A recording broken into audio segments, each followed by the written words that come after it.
Hello everyone, welcome to awareness academy. मेरा नाम है अंजलि कौशिक और आज हम अपना सीडीपी सीटेट का लेक्चर जो है वो वापस से स्टार्ट करने जा रहे हैं।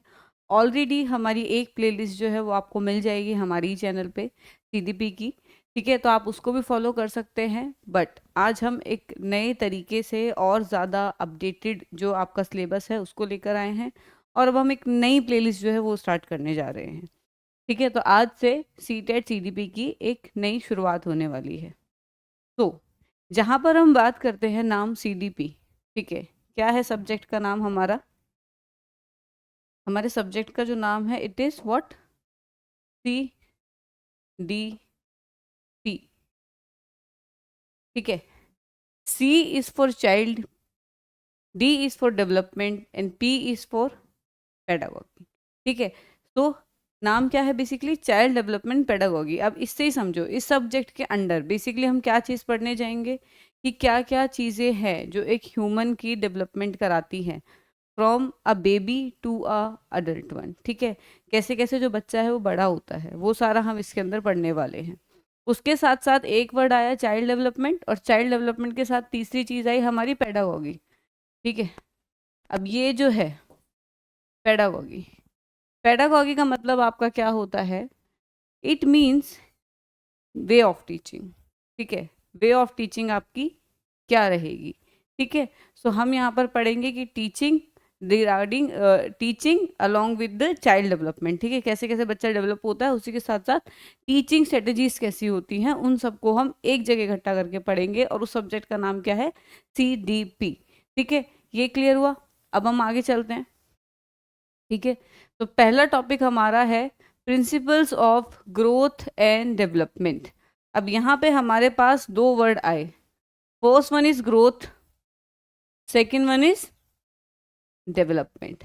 अब यूजुअली क्या होता है कि हम ग्रोथ और डेवलपमेंट को दोनों ही चीज़ों को इंटरचेंजेबली यूज़ कर लेते हैं। ठीक है, हम कह देंगे कि हाँ भाई, इंडिया की इकॉनमी डेवलप हो रही है, इंडिया की इकॉनमी ग्रो हो रही है। हम दोनों चीज़ों को ना इंटरचेंजेबली यूज़ करते हैं। बट समझो, किसी भी एरिया में ग्रोथ एंड डेवलपमेंट को हम इंटरचेंजेबली यूज़ नहीं कर सकते। इंटरचेंजेबली यूज़ क्यों नहीं कर सकते? क्योंकि दोनों का जो मतलब है वो आपका क्या है? डिफरेंस है। ठीक है, दोनों में, दोनों के मीनिंग में बेसिकली डिफरेंस है। ठीक है, सो हम इसको इंटरचेंजेबली कभी भी यूज़ नहीं कर सकते। अब अगर हम बात करेंगे डिफरेंस की, तो पहले हम वो डिफरेंस ही देख लेते हैं। ठीक है,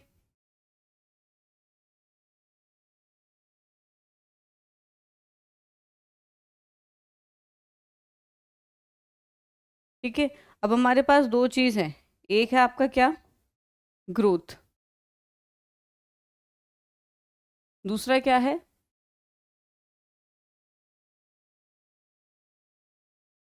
डेवलपमेंट। ठीक है, दो पॉइंट आपके पास है, एक है ग्रोथ, एक है डेवलपमेंट। अब दोनों में हम सबसे पहले क्या सीखेंगे? डिफरेंस करना। ठीक है, कि इसमें क्या फ़र्क है, इसमें क्या फ़र्क है, पहले हम दोनों का मतलब समझेंगे। ठीक है, सो जहाँ पर हम बात करते हैं ग्रोथ की, ठीक है, जहाँ पर हम बात करेंगे ग्रोथ की, ग्रोथ बेसिकली आपका क्या है? क्वांटिटेटिव। समझना इस चीज़ को, ग्रोथ क्या है आपका? क्वांटिटेटिव। क्वांटिटेटिव मतलब उसको आप देख सकते हो कितना पॉइंट बढ़ रहा है, कितना पॉइंट घट रहा है क्वांटिटी में। ठीक है, लेकिन डेवलपमेंट की जहां पर हम बात करते हैं, इट इज क्वालिटेटिव। ठीक है, क्वालिटेटिव के हिसाब से अब जहां पर हम बात करेंगे आपकी डेवलपमेंट की, डेवलपमेंट क्वालिटेटिव है, ठीक है, पर उसके साथ साथ क्वांटिटेटिव भी है। ठीक है, क्वांटिटेटिव भी है और क्वालिटेटिव भी है।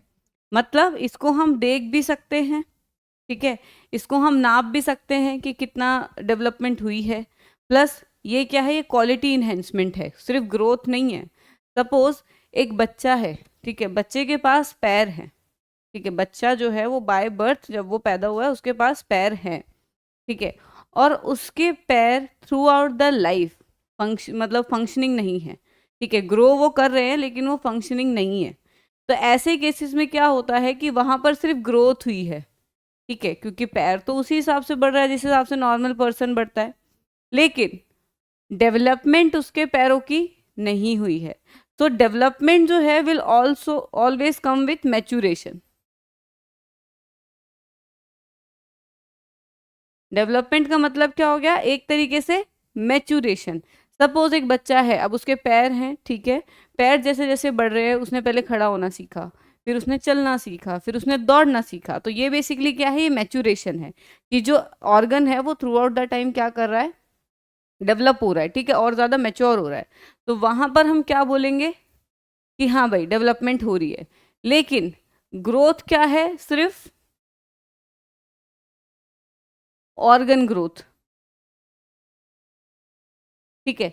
And growth is more about in the perspect of what we call our body का जो साइज, हमारे बॉडी का जो साइज बढ़ता है उसके रिगार्डिंग ज्यादा है ग्रोथ, ठीक है। Growth is more about the size of organs या size of body, and development is more about the maturation of body. अब बॉडी पूरी बड़ी हो चुकी है, अच्छे तरीके से बॉडी पूरी तरीके से ग्रोथ हो गई है, लेकिन वो काम कुछ नहीं कर पा रही। सो इसका मतलब ग्रोथ है और डेवलपमेंट नहीं है।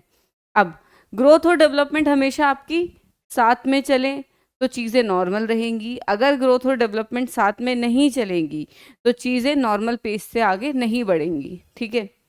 अगर सिर्फ पैर लंबे हो रहे हैं लेकिन उस बच्चे के पैर फंक्शनिंग नहीं है, ठीक है, एक और वर्ड आ गया यहाँ पे, क्या, फंक्शनिंग। अब बच्चे के पैर तो पूरे बड़े हो गए अच्छे तरीके से, ठीक है, पूरी ग्रोथ हो गई है जिसको हम बोलते हैं, लेकिन वो काम नहीं करते। So development is more about functioning as well, ठीक है। देन ग्रोथ क्या है आपका, ग्रोथ एक तरीके से क्या है, ओवर्ट है। ओवर्ट का मतलब क्या हो गया, कैन बी सीन, ठीक है, एक्सटर्नल जिसको हम बोलते हैं, ठीक है। ग्रोथ क्या होगी, यूजुअली आपकी एक्सटर्नल होगी, वो किसी भी को भी दिख जाएगी बड़े प्यार से कि हाँ भाई इसके पैर जो है वो पूरे तरीके से फुल साइज, उसका जो जितनी ग्रोथ होनी चाहिए उतनी है, ठीक है। लेकिन डेवलपमेंट जो है वो बेसिकली क्या होती है, यूजुअली इंटरनल होती है, पर हम उसको प्लस एक्सटर्नल भी बोल सकते हैं। दोनों चीज़ें हम इकट्ठी लेके चलेंगे। तो जैसा कि आप देख रहे हो ऑलरेडी, आप समझ रहे हो इस चीज़ को कि इधर हम दो दो चीज़ें इकट्ठी लेके चल रहे हैं, उधर एक सिंगल चीज़ की हम बात कर रहे हैं। तो यहीं से काफ़ी हद तक क्लियर हो जाता है कि जहाँ हम बात करते हैं ओवरऑल, ठीक है, जिसको हम बोलते हैं मल्टी डायरेक्शनल, ठीक है, जिसको हम बोलते हैं मल्टी डायरेक्शनल। अगर हम बात करेंगे मल्टी डायरेक्शनल, आपकी क्या होती है, डेवलपमेंट,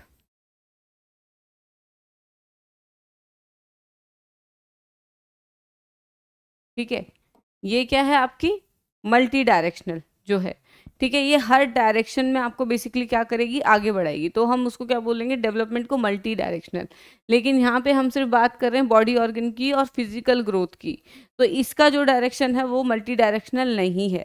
तो growth itself is a very naive word, ठीक है, बहुत छोटा अप्लीकेबिलिटी है इसकी और बहुत छोटी वर्ड है ये, ठीक है, जिसको हम बोलते हैं ग्रोथ, ठीक है। एक जगह पे आपकी बेसिकली जाएगी, दैट इज आपका जो भी आपकी बॉडी में बाहर से दिखने वाले फिजिकल चेंजेस हो रहे हैं उनको लेकर हम इसको कंसीडर करेंगे। लेकिन डेवलपमेंट में हम ओवरऑल ग्रोथ को कंसीडर करेंगे, ओवरऑल ग्रोथ सॉरी डेवलपमेंट में हम ओवरऑल जितना भी मैच्यूरेशन, फंक्शनैलिटी, जिस साइड भी एक जो ह्यूमन है वो डेवलप करेगा, हम हर चीज़ को उसमें कंसीडर करेंगे। देन डेवलपमेंट को हम बोलते हैं वॉर्म टू टॉम्ब।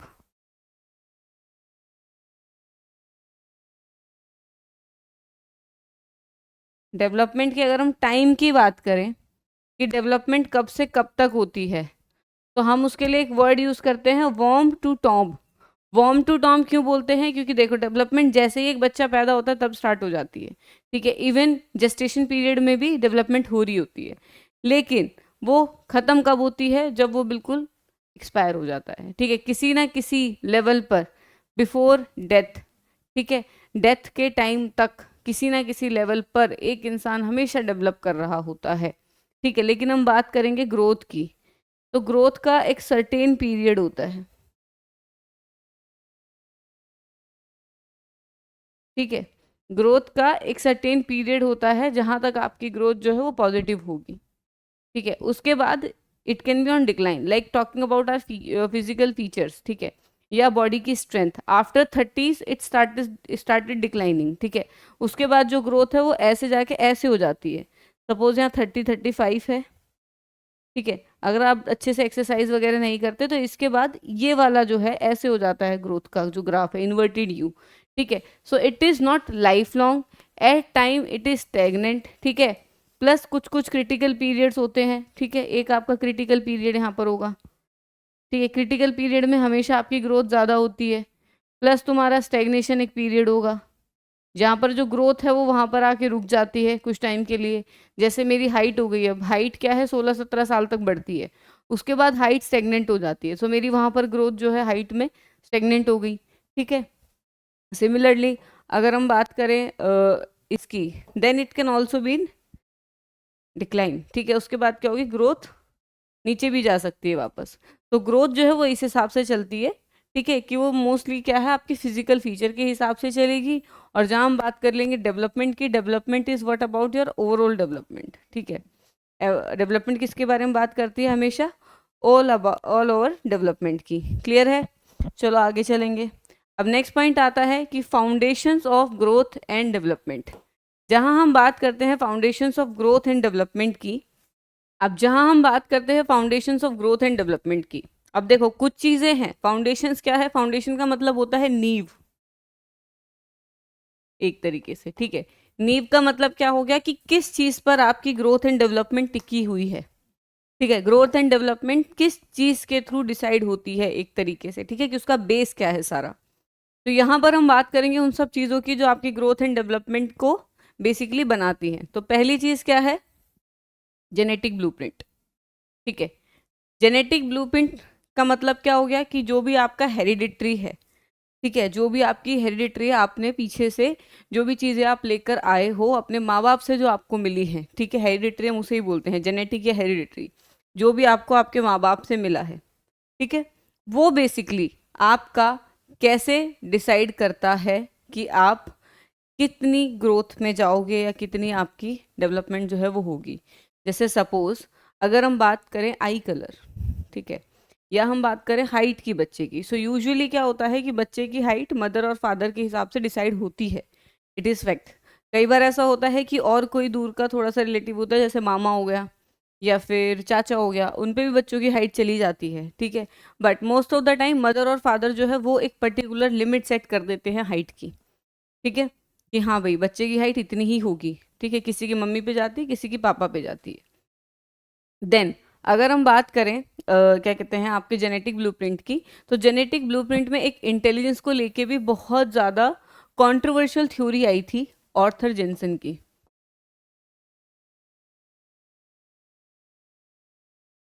ठीक है। ऑर्थर जेनसन की एक थ्योरी थी, अगर किसी को पता ना हो तो मैं बताती हूँ। आर्थर जेनसन ने बेसिकली क्या बोला था, इन्होंने बोला, पहली बात तो इन्होंने रेशियल डिफरेंसेस की बात करी, ठीक है, कि जो आपके अफ्रीकन्स हैं, ठीक है, अफ्रीकन्स का जो, देखो दिमाग में दो तरीके की आपकी एबिलिटीज होती हैं। पहली होती है primary mental abilities, then there is secondary, जिसको हम हायर ऑर्डर भी बोलते हैं। प्राइमरी में आपकी क्या आती हैं, जनरल चीज़ें, कि आप लर्न कैसे करते हो, ठीक है, आप सुन कैसे रहे हो, आपका सेंसरी एडेप्टेशन कैसा है, वो जनरल चीज़ें हैं। जैसे अगर मेरे को कुछ चीज़ पढ़नी है या मेरे को कोई चीज़ देखनी है तो मैं पहले अपने लोअर एबिलिटीज़ का यूज़ करूँगी, लाइक मेरी सेंसेस हो गई, मेरी लर्निंग हो गई, लर्निंग कैपेसिटी हो गई। फिर उसके बाद हायर ऑर्डर आता है।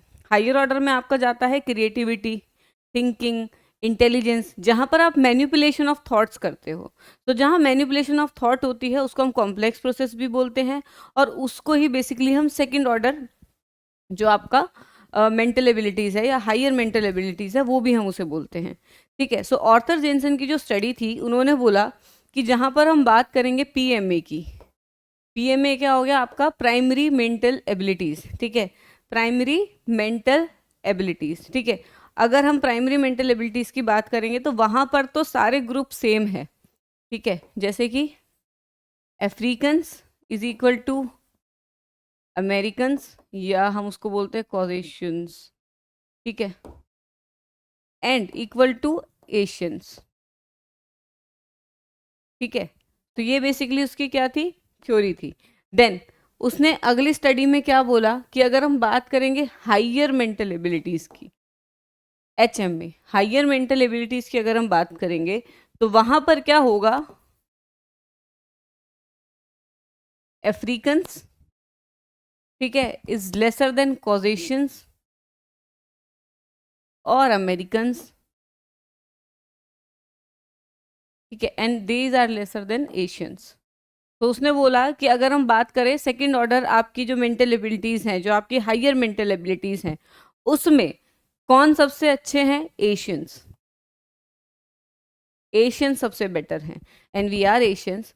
ठीक है, और कहीं ना कहीं ये चीज़ जो इनकी स्टडी थी वो उस टाइम पे आई जब अपार्थाइड सिस्टम बहुत ज़्यादा चल रहा था, अपार्थाइड, काले गोरे का भेद, और इस वजह से जो ये रेशियल डिफरेंसेस था अफ्रीकन्स को लेकर वो और ज़्यादा बढ़ गया। ठीक है, और ज़्यादा बढ़ गई वो चीज़। ठीक है, सो इसीलिए ये सबसे कंट्रोवर्शियल स्टडी रही और इस स्टडी को उस टाइम पे ही बैन कर दिया गया था।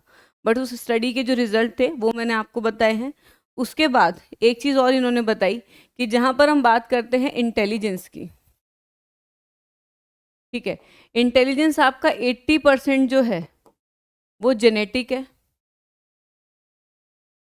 और 20% जो है वो क्या है आपका, जो आप बाहर से सीख रहे हो, किससे, नर्चर है। ठीक है, तो इसने बोला कि जेनेटिक जो है आपका 80% होता है IQ, ठीक है, और जो आपका 20% है वो आपका क्या होता है, जो एनवायरनमेंट से होता है, ठीक है, या नर्चर से जो चीज़ आती है। तो उसने बेसिकली इंटेलिजेंस का बता दिया कि 80% जेनेटिक है। तो कहीं ना कहीं इंटेलिजेंस की नींव कहाँ से रख दी गई, आपके पेरेंट्स के थ्रू, हम ये चीज़ मान सकते हैं। ठीक है, कि जो इंटेलिजेंस है एक बच्चे का वो कहाँ पे रख दिया गया, जेनेटिक ब्लूप्रिंट आपका उसी टाइम पर जब आप पैदा हो रहे थे। ठीक है, जब आप बेसिकली इस दुनिया में आए भी नहीं थे उस टाइम पे 80% आपका जो इंटेलिजेंस था वो डिसाइड हो चुका था। ठीक है, as per Arthur Jensen's theory. ठीक है, मैं नहीं बोल रही हूँ, ऑर्थर जेनसन ने ये बात बोली है। देन उसके बाद 20% स्कोप होता है, ठीक है, कि हम उस चीज़ को थोड़ा कम या थोड़ा ज़्यादा कर सके। लाइक 80% वो डिसाइडेड है ऑलरेडी, अब 20% हम उसको नीचे कर सकते हैं। 20% चांसेस हैं जो वो मतलब उधर से डिसाइडेड होगा, जो आपके नर्चर से होगा। सपोज एक बच्चा है जो बहुत इंटेलिजेंट पेरेंट्स से है, लेकिन उसको एनवायरनमेंट ऐसा नहीं मिला कि वो आगे फ्लोरिश कर सके, तो उसमें क्या होगा कि बच्चे का IQ जो है कम होगा। ठीक है, क्यों, क्योंकि माँ बाप तो इंटेलिजेंट थे लेकिन नर्चर जो था वो नहीं मिला। ठीक है, सो कहीं ना कहीं नर्चर ने एक रोल प्ले डिसाइड मतलब रोल प्ले किया किसमें, आपके इंटेलिजेंस को डिसाइड करने में।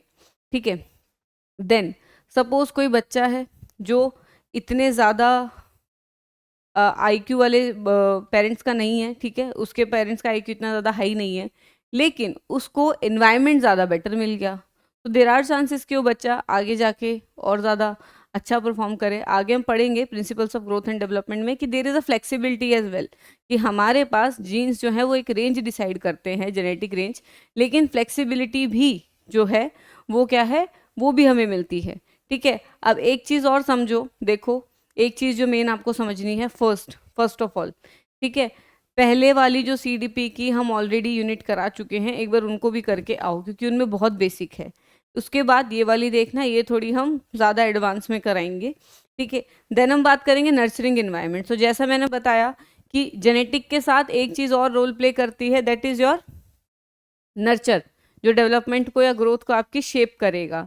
ठीक है, नर्चर क्या हो गया कि जो आपको एनवायरनमेंट से रोज़ मिल रहा है, जैसे मैंने बताया एक अच्छी स्कूलिंग, ठीक है, एंड हाइट देखा है, वॉलीबॉल खेलने वालों की यूजुअली लंबी होती है, ठीक है, बास्केटबॉल खेलने वालों की होती है। तो हम यही चीज़ बोलते हैं कि अगर किसी को हाइट की दिक्कत है, मतलब हाइट छोटी है, तो यूजुअली क्या बोलते हैं कि माँ बाप की अगर हाइट छोटी है तो बच्चे को बास्केटबॉल और ये सब खिलाओ, प्लेग्राउंड में उनको खेलने भेजो, ठीक है, आउटडोर गेम्स एक्टिविटी में भेजो, या आपकी बास्केटबॉल में भेजो या वॉलीबॉल में भेजो। तो उससे क्या है कि बच्चे को एक पुश मिलता है, इन्वायरमेंट ऐसा मिलता है कि उसकी हाइट जो है थोड़ी बहुत माँ बाप से ऊपर चली जाती है, लेकिन उसकी भी एक रेंज होती है। ठीक है, जेनेटिक रेंज होती है। ठीक है, जेनेटिक रेंज क्या है कि उससे ज़्यादा वो नहीं बढ़ने देगा। ठीक है, सपोज आपका एक के पेरेंट की हाइट 4 थी, ऐसा थोड़ी है कि उसकी हाइट बिल्कुल 7 हो जाएगी, नहीं, वो 5.5 तक खींच ले, ठीक है, या वो 5 तक खींच ले, तो एक ना पर्टिकुलर जेनेटिक रेंज है। जेनेटिक रेंज क्या हो गई कि जीन्स ने ये चीज़ फिक्स कर दी।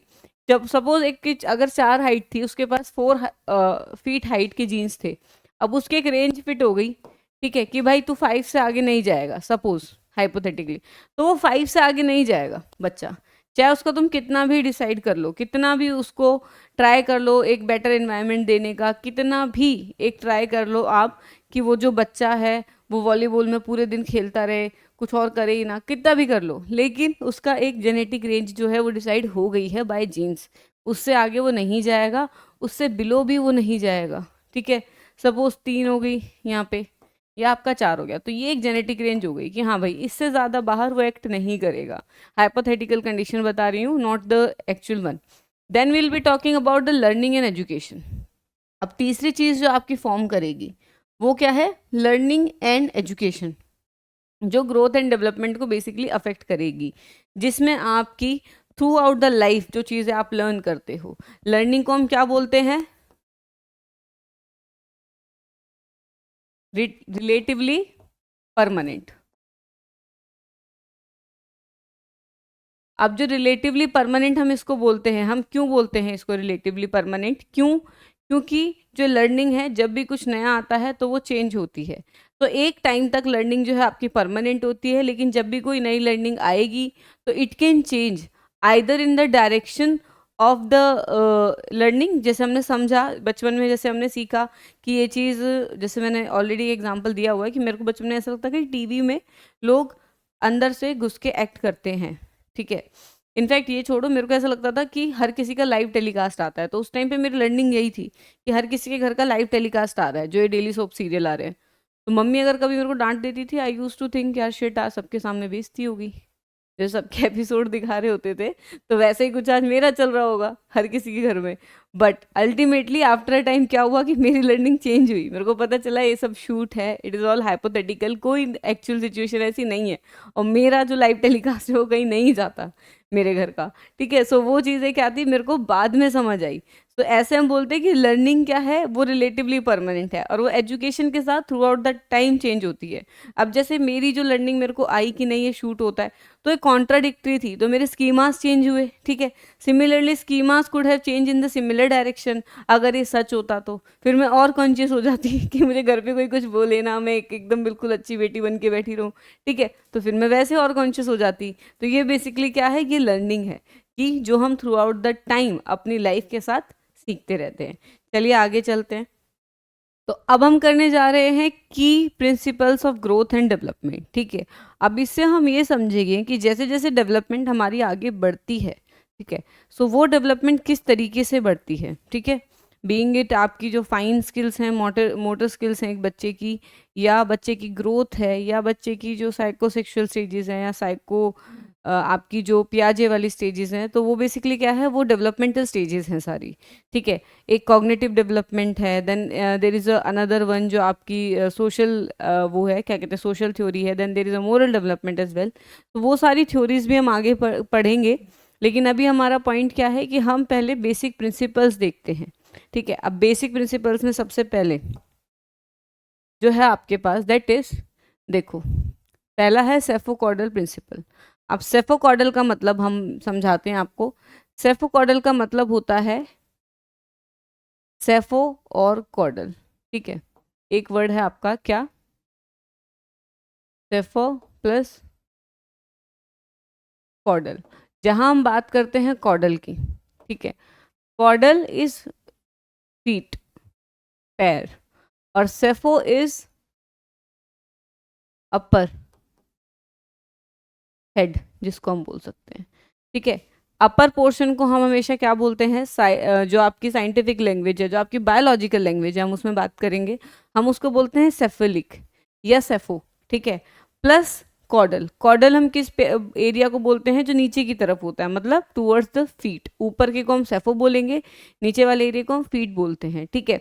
अब इससे एक मतलब समझो कि अगर हम बोल रहे हैं सेफो कॉर्डल, कॉर्डल सेफो नहीं है, सेफो कॉर्डल, सेफो कॉर्डल है, तो इसका डायरेक्शन क्या होगा, हेड टू फीट, क्या होगा डायरेक्शन, हेड टू फीट। तो तो ये प्रिंसिपल क्या कह रहा है कि जो ग्रोथ है एक बच्चे की, ठीक है, वो क्या है आपकी हेड टू फीट। अब हेड टू फीट का मतलब आप समझो कि एक बच्चा जब होता है, ठीक है, एक बच्चा पैदा होने के बाद सबसे पहले किस चीज़ पे कंट्रोल सीखता है? अगर हम बात करें अपनी बॉडी की, तो बच्चा कंट्रोल सीखता है अपने हेड पे, ठीक है। बच्चा सबसे पहले हेड उठाना चालू करेगा, ठीक है। हेड जो है उसका बेसिकली वो कंट्रोल सीखता है कि इधर घुमाना है, इधर घुमाना है, और उसको उठाना चालू करता है। उसके बाद वो इस वाले एरिया पे आता है, ट्रंक वाले एरिया पे। देन वो खड़ा होना सीखता है, ठीक है। उसके बाद वो चलना सीखता है। तो देखो ग्रोथ कैसे हुई, ऐसे कैसे हुई ये ग्रोथ। अगर ये बच्चा है, ठीक है, ये पैर हो गए, ये हाथ हो गए, सॉरी फॉर द चाइल्ड ठीक है, सॉरी जो मैंने ड्राइंग बनाई है। अगर ये बच्चा है, अब बच्चे ने पहले हेड पे कंट्रोल सीखा, फिर इधर उसने कंट्रोल सीखा अपने, मतलब बच्चे ने बैठना सीख लिया है, ठीक है। उसके बाद बच्चे ने बैठना सीखा, उसके बाद बच्चे ने खड़ा होना सीखा। तो इसका मतलब क्या हो गया कि ग्रोथ कैसे हुई, ऐसे। ये फर्स्ट थी, ये सेकंड था, ये थर्ड था, ठीक है। सो ये इसका मतलब क्या हो गया कि ग्रोथ आपकी कहाँ जा रही है, हेड टू टो। तो इट मीन्स कि ग्रोथ आपकी क्या है, सेफोकॉर्डल। तो चलो अब हम इसे एक बार पढ़ लेते हैं, ठीक है। The principle describe that pattern of development that occur from head to, मतलब cephalic region to caudal region, feet. In other words, development tend to progress from top to down. For example, baby typically gain control over their head and neck muscle before they develop control over their leg muscles. ठीक है, पैर से पहले sir पे वो control कर लेते हैं। देन दूसरा बोलता है हमारा प्रॉक्सिमो डिस्टल प्रिंसिपल। अब प्रॉक्सिमो डिस्टल का मतलब आप समझो, ठीक है। प्रॉक्सिमो डिस्टल का मतलब क्या हो गया, ठीक है। ये भी आपको एक बच्चा बना के दिखाती हूँ मैं यहाँ पर पहले ठीक है। अभी एक बच्चा है, ठीक है, अगेन सॉरी फॉर द बच्चा, ठीक है। अब ये जो है, इसमें क्या होता है कि जैसे सपोज एक बच्चे की ग्रोथ हो रही है। अब बच्चे की जब ग्रोथ होगी तो बच्चा ऐसा थोड़ी है कि सीधा ये जो फाइन मोटर स्किल्स हैं उसकी, ठीक है, उंगलियां है ना, उंगलियां, अब ये छोटी छोटी उंगलियां हैं। अब ऐसा थोड़ी है कि पहले बच्चा सामान उठाना चालू कर देता है हाथ उठाने से पहले, नहीं। बच्चे का कैसे ग्रोथ होती है, ये आपका सेंटर हो गया, ठीक है, ठीक है। यहाँ से यहाँ ग्रोथ होती है। पहले वो हाथ को उठाना सीखेगा, ठीक है। पॉइंट नंबर 1 पे क्या होगा, जो उसका हैंड होगा, ठीक है। उसके बाद वो यहाँ पे आपका बेसिकली जो,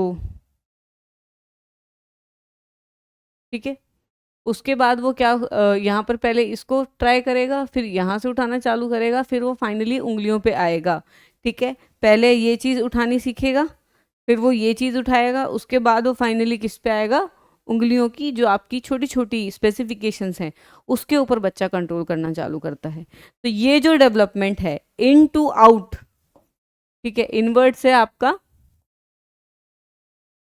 inward to outward, sorry inward outward नहीं, इन आउट बोलेंगे, ठीक है, या फिर आपका इंटरनल टू एक्सटर्नल। देखो the principle refer to the pattern of development that occur from centre of the body to the extremities, ठीक है। बॉडी के सेंटर से, सेंटर हमारा क्या होता है, ये बेली बटन, ठीक है। सो ये हमारा क्या है जिसको हम नाभि बोलते हैं, ये आपका सेंटर है। फिर सेंटर से जो डेवलपमेंट है वो आगे की तरफ आपकी परसू करती है, उंगलियां वगैरह, तो उसको हम क्या बोलते हैं, प्रॉक्सिमो डिस्टल, ठीक है। So typically starts in the move towards, moves outwards. The, for example, baby first gain control on their arm and shoulder muscle, then they can grasp the object with finger. तो पहले किस पे ध्यान दिया, इस पे ध्यान दिया, ये वाली ग्रोथ हुई, उसके बाद ये वाली ग्रोथ हुई। तो इट मीन्स कि जो डेवलपमेंट है वो कैसी है, प्रॉक्सिमो डिस्टल। अगर कोई पूछे कि मूवमेंट कैसी है, जो ये हम चीज़ें लर्न करते हैं, या जो सपोज मोटर मूवमेंट्स की जो डेवलपमेंट है वो कैसी है, प्रॉक्सिमो डिस्टल, ठीक है। Then the third principle is hierarchical integration. अब हायरार्किकल इंटीग्रेशन का मतलब हो गया कि देखो एक चीज जैसे होती है वो वैसे ही होगी, सपोज, ठीक है। हायरार्किकल इंटीग्रेशन का मतलब हो गया कि एक हायरार्की है, बच्चा पहले स्टैंड करेगा, ठीक है, उसके बाद क्या करेगा, आपका वॉक करेगा, उसके बाद क्या करेगा, रन करेगा। तो ये क्या है, आपकी हायरार्की है। इसके बाद ये, इसके बाद ये, ठीक है। तो नीचे से आपका अगर हम स्टार्ट करें कि पहले उस बच्चा क्या करेगा, वॉक करे, स्टैंड करेगा, ठीक है, फिर बच्चा वॉक करेगा, फिर बच्चा रन करेगा। तो ये बेसिकली क्या है, ये हायरार्की है। और हर बच्चे की जो प्रोग्रेस होगी वो ऐसे ही होगी, कोई बच्चा सीधा नहीं भागने लगेगा, ठीक है। पहले वो क्रॉल करना सीखेगा, फिर स्टैंड करना सीखेगा, फिर चलना सीखेगा, फिर वो भागना सीखेगा। कोई बच्चा सीधा क्रॉल से भाग नहीं सकता, कोई बच्चा सीधा भाग नहीं सकता, मतलब ठीक है, एक आपका सीक्वेंस है, ठीक है, इसको हम सीक्वेंशियल भी बोल सकते हैं कि ग्रोथ जो है वो आपके एक सीक्वेंस में ही चलेगी, ठीक है। So the principle suggested that simple skills and abilities integrated into more complex ones as the development progress. For example, a child first learn to crawl, then walk and eventually to run. These skills build upon each other, ठीक है। और ये जो skills हैं ये क्या है, integrated है। जो हमने वर्ड यूज करा ना यहाँ पे, इंटीग्रेशन, इंटीग्रेशन क्यों यूज करा है यहाँ पे, कि हायरार्की तो है लेकिन ये सारी चीजें आपस में क्या है, जुड़ी हुई हैं। सपोज एक बच्चे ने खड़ा होना नहीं सीखा और सीधा भागने लग गया तो बच्चा गिर जाएगा, ठीक, और भागेगा ही कैसे जब खड़ा नहीं हुआ तो, ठीक है। सो ये क्या है, ये सारी चीजें इंटीग्रेटेड है, उसका बेस वो है, ठीक है। जैसे आपका अगर हम बात करें स्टैंड जो है, अगर कोई बच्चा खड़ा होना सीख गया, स्टैंड किसका बेस है, वॉक का, और वॉक किसका बेस है, रन का, ठीक है। क्योंकि यही चीजें जो है वो आपस में और ज्यादा क्या है, कॉम्प्लेक्स होकर और आगे जाती जाएंगी, ठीक है। So this is how basically the development works. आगे चलते हैं, 10 प्रिंसिपल्स हैं हमारे पूरे। Then we talk about the principle of independence of system, ठीक है। अब इंडिपेंडेंस ऑफ सिस्टम का मतलब क्या हो गया कि देखो चाइल्ड की जो डेवलपमेंट है, ठीक है, वो अलग अलग एरिया में अलग अलग तरीके से इंडिपेंडेंट ऑफ ईच अदर काम करती है। जैसे सपोज एक बच्चे के 3 डोमेन हो गए, एक हो गया आपका फिजिकल, एक हो गया आपका कॉग्निटिव, कॉग्निटिव क्या हो गया, जो उसका ब्रेन डेवलपमेंट हो रहा है। Then there is what, social development. अब ये जो चीजें हैं, ये जो तीनों चीजें हैं, ये बिल्कुल भी इंटरलिंक्ड नहीं है, बिल्कुल भी इंटरलिंक नहीं है, ठीक है। ये इंडिपेंडेंट है एक दूसरे के डेवलपमेंट के एस्पेक्ट से। जैसे सपोज एक बच्चा अगर फिजिकली ग्रो कर गया, जैसा मैंने बताया कि तीनों अगर साथ में चले तो वेल एंड गुड, ठीक है, बट ये तीनों इंडिपेंडेंट है। ज़रूरी नहीं एक बच्चा जस्ट बिकॉज पूरे तरीके से फिजिकली ग्रो कर चुका है इट मीन्स कि उसका ब्रेन भी पूरा ग्रोथ में होगा या उसके पास कॉग्निटिव एबिलिटीज़ पूरी होंगी, नहीं, it does not guarantees the other one, ठीक है। तो तीनों जो है वो आपस में क्या है, इंडिपेंडेंट है ग्रो होने के। हो सकता है एक बच्चे की ग्रोथ जो है वो पूरी हो गई हो फिजिकली, लेकिन मेंटली वो बच्चा अभी भी 2 साल का हो, ठीक है। या सपोज सोशल डेवलपमेंट की अगर हम बात करें तो सोशल रिलेशंस की यहाँ पर हम बात करेंगे। एक वेल फंक्शनिंग ह्यूमन है लेकिन वो बहुत इंट्रोवर्टेड है, he does not like to make social relationships and all, ठीक है। ऑल दो उसकी कॉग्निटिव डेवलपमेंट अच्छी है, फिजिकल भी अच्छी है, ठीक है। तो ये तीनों चीज़ क्या है, अलग अलग चलती हैं, ठीक है, अलग अलग चलती हैं, ठीक है। So the principle highlights the different system of the body aspects of development at different rates, ठीक है, अपने अपने रेट पे अलग अलग डेवलप करती हैं। For example a child's physical cognitive and social development can progress independently of each other, ठीक है, एक दूसरे से बिल्कुल अलग हट के चल सकती हैं अलग अलग रेट पे। देन हम बात करेंगे principle of inter individual differences. अब इंटर इंडिविजुअल डिफरेंसेस का मतलब हो गया कि सपोज हर एक बच्चा 6 महीने में चलना सीख जाएगा, नहीं सीखेगा, कुछ 9 में सीखेंगे, ठीक है। यूजुअली बच्चा 9 में ही सीखता है, 9 इज द, मैंने जो सुना है 8 या 9 महीने इज द आपका earliest to walk for a baby, ठीक है। सो अगर कोई 8 में सीख गया, ज़रूरी है सब 8 में सीखेंगे, नहीं सीखेंगे, हर किसी का अपना टाइम है, हर किसी को अपनी जो डेवलपमेंट है उसको करने में अपना अपना टाइम चाहिए होता है अपनी ग्रोथ एंड डेवलपमेंट के लिए। सिमिलरली कोई बच्चा हो सकता है 11 महीने का चलना सीखे, कोई बच्चा हो सकता है 1.5 साल का चलना सीखे। सिमिलरली लैंग्वेज डेवलपमेंट, उसमें भी ये चीज़ होती है, हो सकता है कि कोई किसी टाइम पे सीखे, कोई किसी टाइम पे सीखे। तो ये बेसिकली क्या है, ये इंटर इंडिविजुअल डिफरेंसेस है। इंटर इंडिविजुअल मतलब जो दो लोगों में जो डिफरेंसेस है उसको हम क्या बोलते हैं, इंटर इंडिविजुअल डिफरेंसेस। तो जस्ट बिकॉज किसी दूसरे का बच्चा बोलने लग गया है डजंट मीन तुम्हारा भी अभी बोलने लग जाएगा, नहीं भाई, उसका अपना हिसाब है, वो अपने हिसाब से सीख रहा है, वो अपने हिसाब से बोलेगा, दोनों में हमेशा डिफरेंसेस होंगे, क्लियर है। देन हम आगे जाएंगे the principle of multi directionality.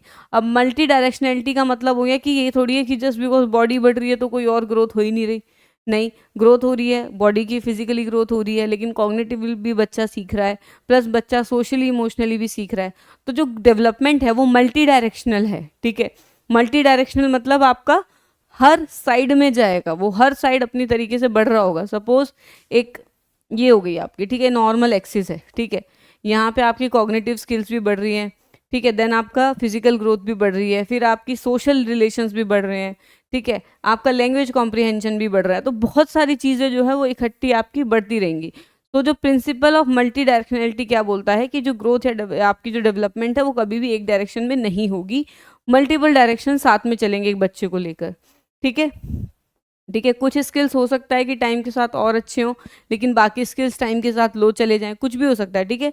So multi directional होता है। Then principle of plasticity. अब प्रिंसिपल ऑफ प्लास्टिसिटी ये बोलता है कि हम throughout the life develop करते रहते हैं। प्लास्टिसिटी क्या बोलता है, जैसे मैंने आपको बताया अभी कि 80% जो आपका आईक्यू है वो कौन डिसाइड करता है, आपका जेनेटिक जो मटेरियल है वो, लेकिन 20% जो है वो कौन डिसाइड करता है, आपका जो एनवायरनमेंट है। तो वो 20% क्या हो गई, एक तरीके से प्लास्टिसिटी हो गई।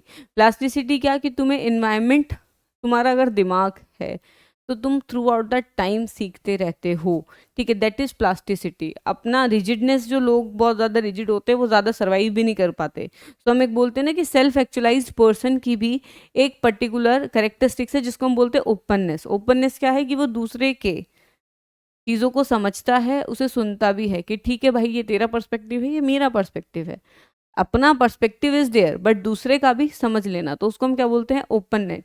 इसका मतलब क्या हो गया कि वो पर्सन जो है ज़्यादा फ्लेक्सिबल है, ठीक है, when it comes to thinking, ठीक है, वो दूसरों के थॉट्स को भी एक्सेप्ट करता है। लेकिन कोई इंसान है जो बिल्कुल नहीं करता, तो ऐसे में क्या है कि क्लैश होने के ज़्यादा चांसेस हैं। उसकी जो सोच है वो थोड़ी नेव है, ठीक है, वो उससे बाहर सोच ही नहीं पा रहा है। तो जितनी ज़्यादा अच्छी प्लास्टिसिटी होगी उतनी ज़्यादा ही आप through out the life adapt और डेवलप करेंगे, ये भी चीज़ फैक्ट है। तो इसको हम एक प्रिंसिपल ऑफ प्लास्टिसिटी भी लेके चलते हैं कि थोड़ी बहुत जो प्लास्टिसिटी है वो हर किसी में होती है, and we develop and we learn throughout our life. जैसे हम अपनी मम्मी को अभी फ़ोन चलाना सिखाते हैं तो अभी भी तो लर्न कर रही है ना, अभी भी तो डेवलप कर रही है ना, ठीक है। किसी की मम्मी गाड़ी चलाना सीख रही है, तो वो सब क्या है, डेवलपमेंट और लर्निंग, ठीक है। आगे चलते हैं। Then if you talk about the principle of continuity and discontinuity, continuity and discontinuity says कि डेवलपमेंट जो है, ठीक है, वो किसी भी तरीके से चल सकती है, ठीक है। किसी भी तरीके से चलना मतलब इट कैन बी कॉन्टिन्यूस, कि एक चीज़ चले जा रही है, और इट कैन बी स्टेजेस, ठीक है, ठीक है। स्टेजेस में आपका क्या हो गया, जैसे आपने पियाजे ने आपकी जो स्टेजेस वाली थ्योरी दी, क्लियरली उसने स्टेजेस दिए हैं, सेंसरी मोटर, ठीक है, ये सारी जो है उसकी स्टेजेस हैं। अब ये क्या है, वो बताता है कि इस पे ये सीख लिया, सपोज सेंसरी मोटर हो गया, उस पे बच्चे के लिए क्या होता है, ऑब्जेक्ट परमानेंस, ठीक है, ऑब्जेक्ट परमानेंस बच्चा इस स्टेज पे सीख लेगा, अगली पे ये सीख लेगा, तीसरी पे कंजर्वेशन सीख लेगा। तो ये बेसिकली क्या है, उसने स्टेजेस दे दी। तो इसको हम डिसकॉन्टिन्यूस बोलते हैं। देखो, डेवलपमेंट हुई, रुक गई, डेवलपमेंट हुई, रुक गई, डेवलपमेंट हुई, रुक गई, डेवलपमेंट हुई, रुक गई, तो इसको हम क्या बोलते हैं, डिसकॉन्टिन्यूस। लेकिन अगर कोई कॉन्टिन्यूस डेवलपमेंट की थ्योरी है तो ये देखो, ये क्या है, आपकी डेवलपमेंट कॉन्टिन्यूस है। ऐसा नहीं है कि मैंने एक दिन में ही सब कुछ सीखा है, ठीक है, ऐसा नहीं है कि मैंने एक दिन में ही सब कुछ सीखा है। ये बेसिकली मैंने कैसे सीखा है, थ्रू आउट द लाइफ। मैंने आज कुछ पढ़ा, कल कुछ पढ़ा, फिर कुछ पढ़ा, फिर कुछ पढ़ा, मैं फाइनली इस स्टेज पे आई, फिर आगे, फिर आगे, फिर आगे, फिर आगे, फिर आगे। सो हम throughout the time learn कर रहे हैं, थ्रू आउट द टाइम सीख रहे हैं।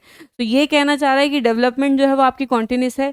इसका एग्जाम्पल आपका ZPD, ठीक है, zone of proximal development by Vygotsky, ठीक है, जो वाइगॉट्स्की की थ्योरी थी जोन ऑफ प्रॉक्सिमल डेवलपमेंट की, वो क्या थी, वो कॉन्टिन्यूस थी कि zone of proximal development throughout the time बढ़ता रहेगा, हम नया सीखते रहेंगे, सीखते रहेंगे, सीखते रहेंगे। लेकिन जो पियाजे की थ्योरी थी वो क्या थी, आपकी स्टेज वाली थ्योरी थी। तो इसमें जो आपका ये प्रिंसिपल है, ये प्रिंसिपल कहना चाह रहा है कि principal of continuity and discontinuity की कुछ कुछ थ्योरीज जो थे उन्होंने बोला कि कॉन्टिन्यूस चेंज है, कि धीरे धीरे धीरे धीरे बढ़ता रहता है और एक साल में उस लेवल तक पहुंच जाता है, 1-2 साल में। लेकिन कुछ ने क्या बोला कि स्टेजेस हैं, ठीक है, जैसे पियाजे ने। तो इसीलिए theory of principal of continuity and discontinuity, तो दोनों चीज़ें की जो ग्रोथ है वो फॉलो करती है एज पर द थ्योरिस्ट, ठीक है। देन नेचर एंड नर्चर, जो भी ग्रोथ है वो नेचर से कुछ हद तक है, कुछ हद तक नर्चर से है। जैसे वो 80% वाला एग्जाम्पल था, ठीक है, 80 और 20% वाला, कि जो IQ है वो ऐसे आपका बेसिकली डिसाइड होता है, intelligence. Then principle of universality and specificity. अब यूनिवर्सैलिटी और स्पेसिफिसिटी का मतलब हो गया कि देखो हमारा जैसे कल्चर है तो वो क्या हो गया, स्पेसिफिक। और अगर हम बात करें यूनिवर्सल, तो यूनिवर्सल क्या हो गया कि जो चीज़ सब में सेम होगी। कुछ प्रिंसिपल्स ऐसे हैं जो यूनिवर्सल होंगे, यूनिवर्सल इन द सेंस कि अंग्रेजों का बच्चा अलग नहीं पढ़ता ठीक है, अंग्रेजों का बच्चा जो है वो अलग तरीके से बड़ा नहीं होता, वो भी पहले क्रॉल करता है, फिर खड़ा होता है, ठीक है, फिर वो जो बच्चा है क्या करेगा, चलना सीखेगा, फिर वो बच्चा भागेगा, ठीक है। सो सेम ही उसमें चलता है, अंग्रेजों का बच्चा भी सेम तरीके से ही चलता है, ठीक है। वेस्टर्न सोसाइटीज़ में आप ऐसे ज़्यादा समझोगे, मैं थोड़ा लेम जो आपकी डे टू डे लैंग्वेज है उसमें ज़्यादा समझाती हूँ मैं, ठीक है। सो वो उसी तरीके से चलना स्टार्ट करेगा। लेकिन अगर हम बात करें कुछ चीज़ें जो स्पेसिफिक हैं, स्पेसिफिसिटी क्या हो गई कि हमारे यहाँ जैसे अगर बच्चा लर्न कर रहा है तो हम हो सकता है उसे कुछ ऐसी चीज़ें सिखाएं, जैसे आपका पूजा करना, हम नमस्ते सिखाते हैं, ठीक है। सो ये क्या है, ये सारा कल्चर स्पेसिफिक है, ठीक है। It is different culture to culture. हम हो सकता है हनुमान चालीसा याद करा दें, ठीक है। बीइंग अ मुस्लिम हो सकता है आप बच्चों को नमाज पढ़ना सिखा दो। तो ये बेसिकली क्या है, और आपका स्पेसिफिक है जो कल्चर टू कल्चर होगा। सो जो प्रिंसिपल ऑफ डेवलपमेंट है वो कुछ हद तक तो यूनिवर्सलिटी को फॉलो करेगा। यूनिवर्सलिटी क्या, कि जैसे आपका ग्रोथ हो रहा है, ठीक है, आपकी जैसे बॉडी है वो किस तरीके से चल रही है, सिमिलर प्रिंसिपल से चलेगी कि एक बच्चा पहले क्रॉल करेगा, फिर खड़ा होगा, फिर वो बेशक से दौड़ना चालू कर दे। उसके बाद स्पेसिफिसिटी क्या होगी कि कुछ चीज़ें जो हैं वो आपकी बेसिकली क्या है, कल्चरल स्पेसिफिक हैं, जो आप हर कल्चर से कल्चर अलग सिखाओगे ही सिखाओगे। जैसे हनुमान चालीसा एंड देन नमाज पढ़ना, ये सब क्या है, ये डिफरेंट है कल्चर टू कल्चर। सो बच्चे की जो इन चीज़ों में डेवलपमेंट होगी वो स्पेसिफिक होगी। And there are some things where the development will be universal. जैसे लैंग्वेज हो गया, पहले वो चाचा पापा काका वही सब का बच्चा सीखता है, ठीक है। जो वो जो उसको हम क्या बोलते हैं, जो वो ब्लैबरिंग जो बच्चा करता है, ठीक है, वो बेसिकली क्या होती है, सबकी सिमिलर ही होती है। उसके बाद वो वर्ड सीखता है अपने ही कल्चर से, ठीक है। जैसे लैंग्वेज डेवलपमेंट का आपकी सोशो कल्चर थ्योरी भी है, ठीक है। सो वो बेसिकली यही चीज़ समझाना चाह रहे हैं। आगे चलते हैं, ठीक है। प्रिंसिपल खत्म हो गया, अब हम बात करेंगे स्टेजेस की। अगर हम डेवलपमेंट के स्टेजेस की बात करें तो पहली होती है इन्फेंसी। इन्फेंसी प्री नेटल के बाद, ठीक है। इन्फेंसी बेसिकली क्या हो गया कि जेस्टेशन पीरियड से जब बच्चा पैदा हो चुका है जिंदगी मतलब आने के बाद, उसके बाद से इन्फेंसी जो है वो पीरियड स्टार्ट हो जाता है। देन हमारा चाइल्डहुड होता है, ठीक है, जहाँ पर देखो इन्फेंसी में मेन चीज़ क्या होती है कि अटैचमेंट्स वगैरह बच्चा फॉर्म करता है, माँ को पहचानता है, ठीक है, हम मेरे अपने कौन है उनको बेसिकली बच्चा सेंस कर लेता है। उसके बाद चाइल्डहुड आता है जहाँ पर लैंग्वेज, सोशल, इमोशनल, कॉग्निटिव ये सारी चीज़ें बननी चालू होती हैं। फिर आता है अडोलेसेंस। अडोलेसेंस कौन सा है, जहाँ पर बॉडी में चेंजेस आते हैं, जिसको हम पीयर ग्रुप भी क्या कहते हैं, पीयर कह सॉरी टीनेजर्स भी बोलते हैं, ठीक है, टीनेजर्स में हम इसको बोल सकते हैं। तो यहाँ पर बहुत सारे रोल प्ले हो जाते हैं, बच्चा स्कूल में भी है, चाइल्डहुड और इधर पे एडोलेसेंस में फ्रेंड्स हैं, पीयर प्रेशर है, बहुत सी चीज़ों से बच्चा डील करता है। तो यहाँ पर बहुत सारे इमोशनल, फिजिकल, मेंटल चेंजेस जो है वो एक बच्चे में आते हैं, और एक इंपॉर्टेंट डिसीजंस जो बच्चे को लेने होते हैं वो बच्चा लेता है। और ये कहीं ना कहीं एक चाइल्डहुड से अडल्टहुड का क्या होता है, ट्रांजिशन पीरियड होता है, इसलिए one of the most stressful one होता है, ठीक है। बाकी इसके ऊपर एक अलग से भी लेक्चर होगा डेवलपमेंटल स्टेजेस के लिए, क्योंकि हम बाकी सबके थ्योरिस्ट के हिसाब से भी इसको पढ़ेंगे, ठीक है, ये अभी जनरल है। देन हम बात करेंगे अडल्टहुड। अडल्टहुड क्या है आपका, आफ्टर द एडोलेसेंस, ठीक है। आफ्टर द एडोलेसेंस आप इसको 20 से लगा के चलो, 20 से लेके जितना भी ऊपर का एरिया वो आपका अडल्टहुड है। अडल्टहुड में अर्ली अडल्टहुड होगा, मिडल होगा, then late adulthood will be there, ठीक है। सो वो सारा पढ़ेंगे। देन अब genetic and environment factor in development. अब ये चीज़ मैं बता ही चुकी हूँ कि जेनेटिक फैक्टर जो है वो आपकी हमेशा डेवलपमेंट को अफेक्ट करते हैं, एनवायरमेंटल फैक्टर्स करते हैं, ठीक है। And then interplay. इंटरप्ले क्या हो गया कि इन दोनों का इनटू, हम ये नहीं बोलेंगे कि सब कुछ जेनेटिक ने डिसाइड किया, नहीं, हम ये नहीं बोलेंगे कि सब कुछ आपका एनवायरनमेंट ने डिसाइड किया, नहीं, आप एक ह्यूमन है, ह्यूमन में दोनों चीज़ों का इंटरप्ले चल रहा है, इवन बाकी सब स्पीसीज में भी चल रहा है। जैसे मी बीइंग, अगर आपका आई कलर है, लाइक मेरी आई कलर इज़ ब्राउन, ठीक है, जो लाइट ब्राउन होता है बिल्कुल। अब ये क्या है, ये मेरा जेनेटिकली डिफाइंड है, तो ये जो चीज़ है मेरी जेनेटिकली डिफाइंड है। लेकिन अगर आप बात करोगे बाकी चीज़ों की, ठीक है, जैसे मेरी एजुकेशन हो गई या कुछ हो गया, ये कहीं ना कहीं इन्वायरमेंट से इन्फ्लुएंस है। तो some of the things got influence by the environment and some of the things is decided by the genes only. So every human is, और every species, every living organism और नो जो आपके हैं वो बेसिकली क्या है, आउटपुट है किस चीज़ का, जेनेटिक और इन्वायरमेंट के रोल प्ले का।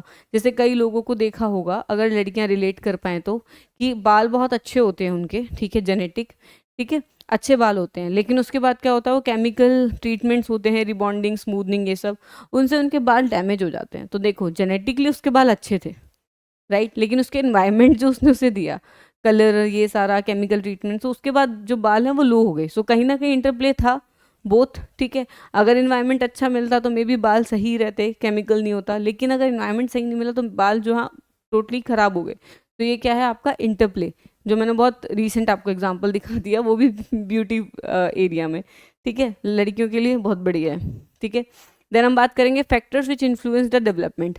अब क्या क्या फैक्टर है जो इन्फ्लुएंस को डेवलप करेगा, एक चीज़ है पेरेंटिंग स्टाइल, कि पेरेंट जो है वो कितना ज़्यादा बच्चे के साथ इन्वॉल्व हैं, तो ये हमेशा बेसिकली बच्चे की डेवलपमेंट को डिसाइड करेगा, it is a fact. So parent का बच्चे के ऊपर ध्यान देना बहुत इंपॉर्टेंट है। Then there will be a peer relationship, के बच्चे के जो पीयर्स हैं वो कैसे हैं, कि वो कैसे ग्रुप में बैठ रहा है, वो सारी चीज़ें भी बच्चे को शेप करेंगी।